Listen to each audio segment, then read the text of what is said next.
Think about how you consume content today. Like if you're anything like me, you probably have this down to an absolute science. Oh, it is a total science now. Right.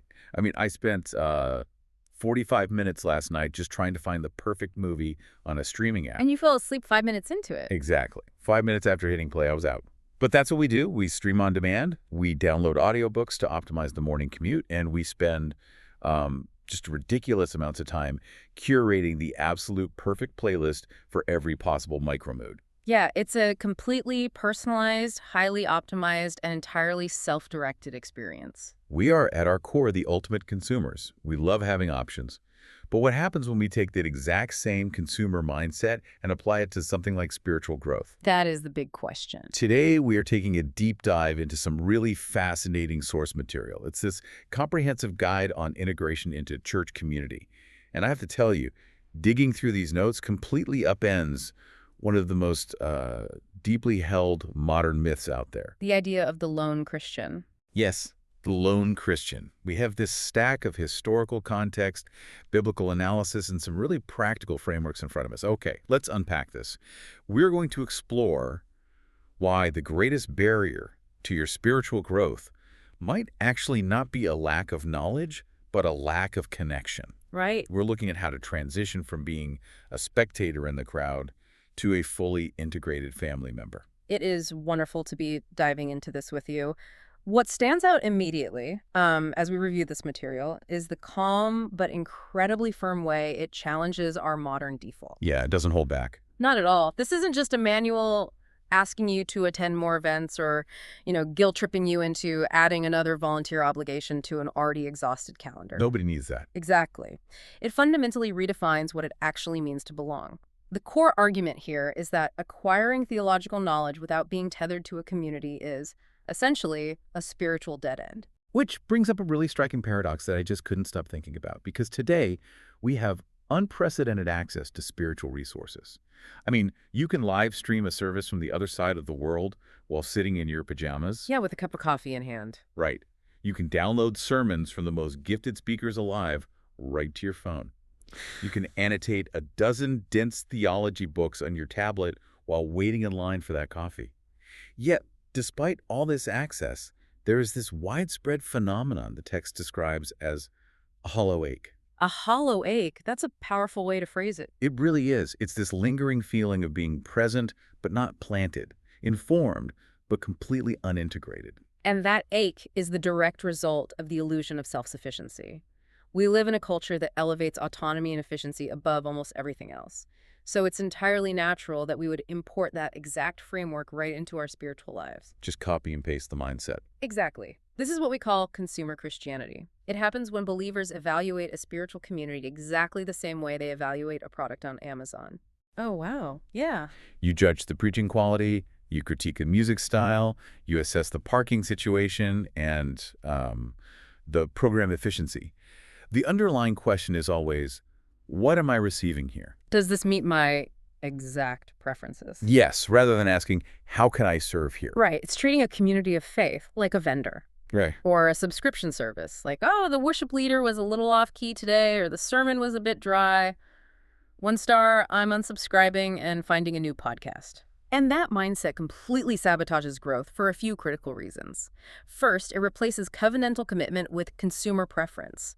If another community down the street offers a shinier program, the consumer just leaves. Because there's no root system. Zero roots. Second, it severely weakens accountability. A consumer can just disengage the moment they are challenged or made to feel uncomfortable.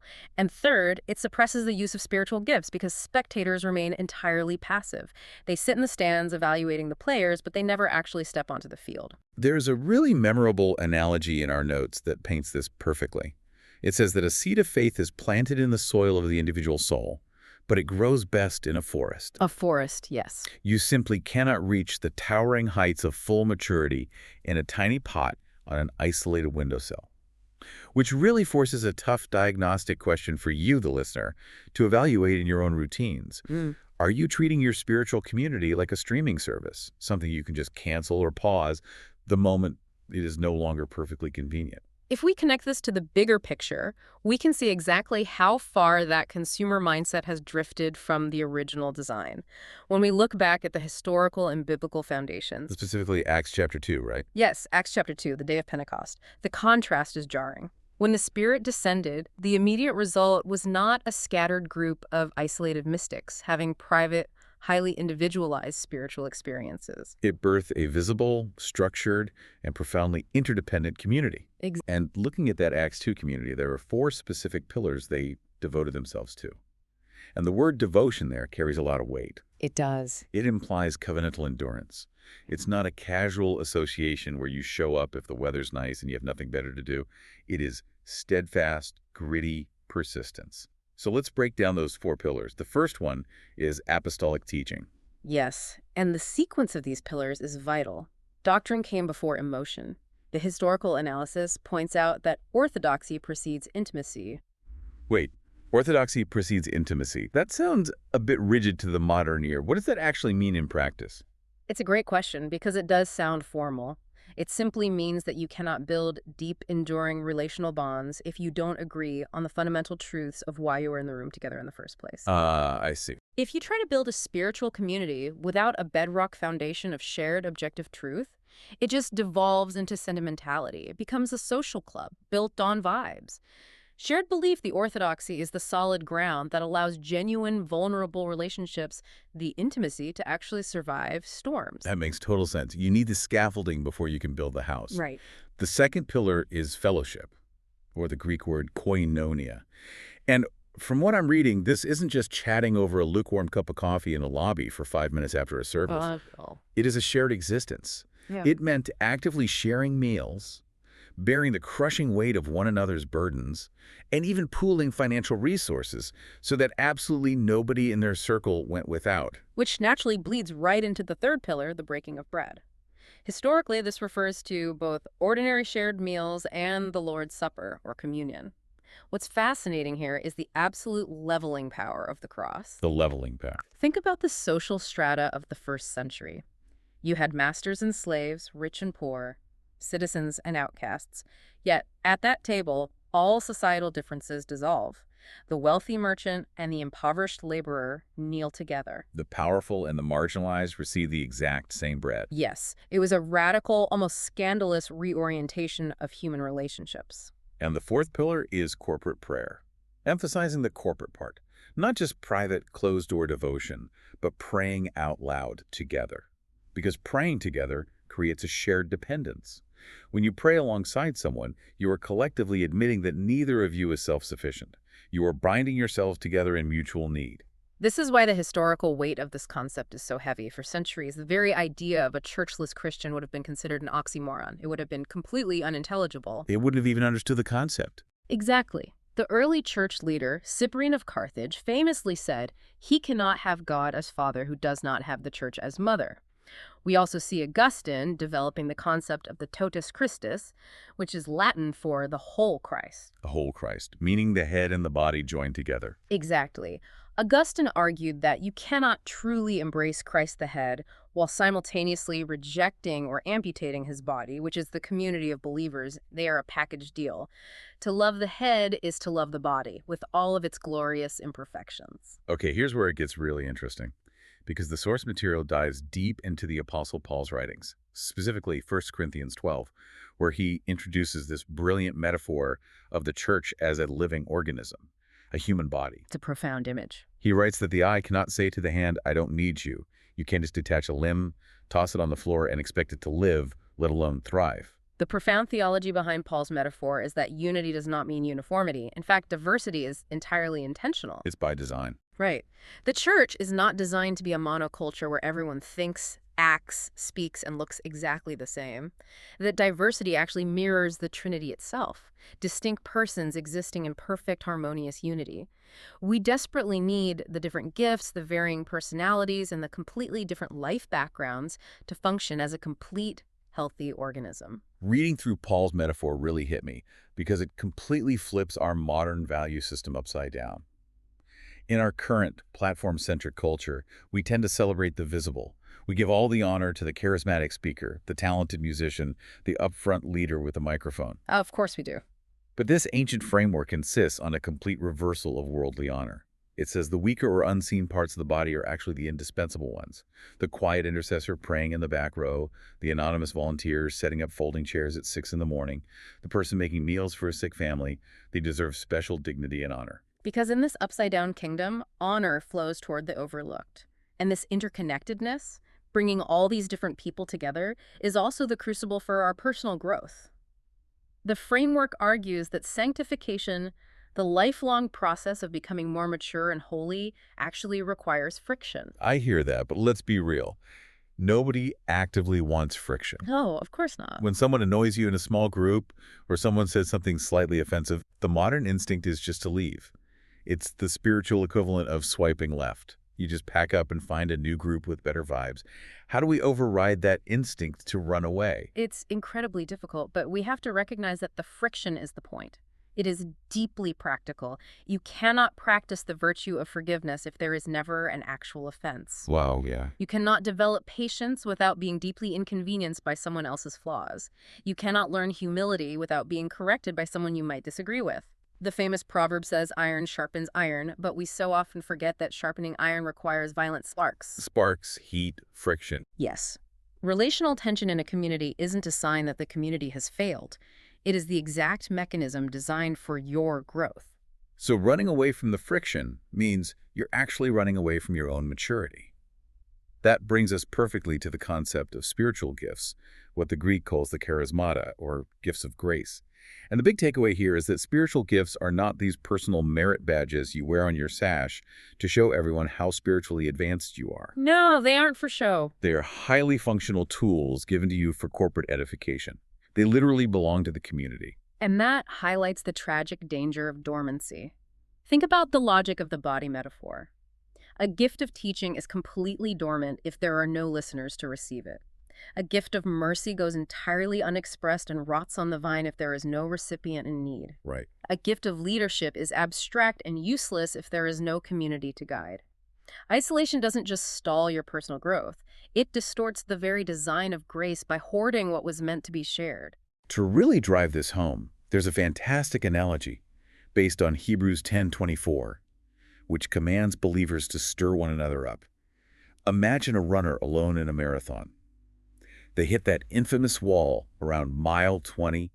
Their motivation completely falters, their lungs are burning, their muscles ache, and every fiber of their being wants to just sit down on the curb and quit. I think we've all felt that way in one context or another. Definitely. But then imagine a companion running alongside them, offering a steadying hand, speaking words of strength, reminding them of the finish line. In a community, encouragement is literal spiritual oxygen. You cannot finish the race without it.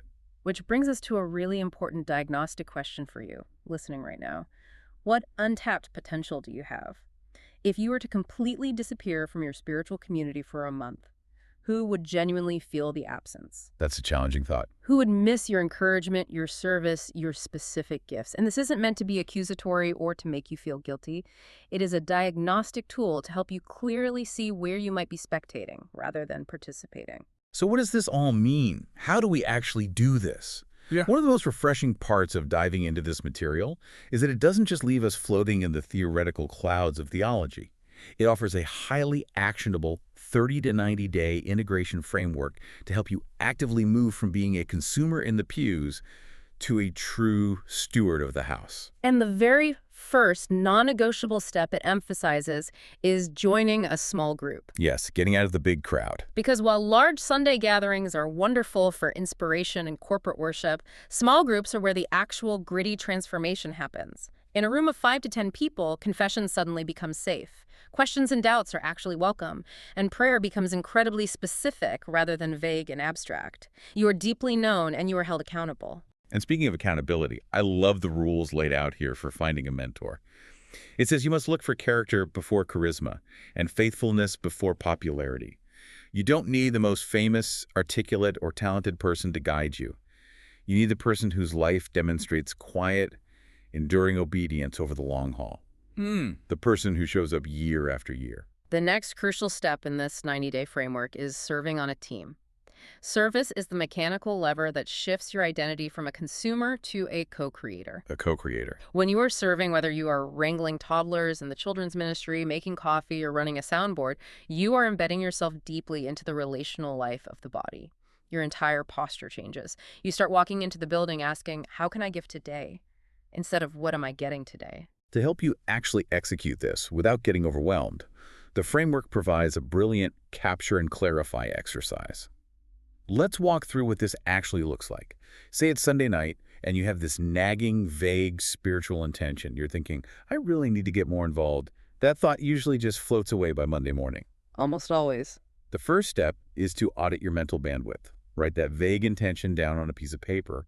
The second step is to define the very next physical action required to move it forward.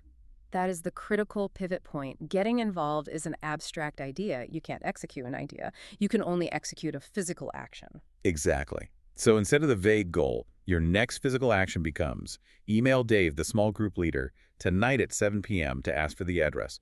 Or go to the website right now and fill out the 3-minute volunteer form for the greeting team. Finally, you prioritize these actions that foster genuine belonging, and you schedule them into your calendar, just like you would a work meeting or a doctor's appointment.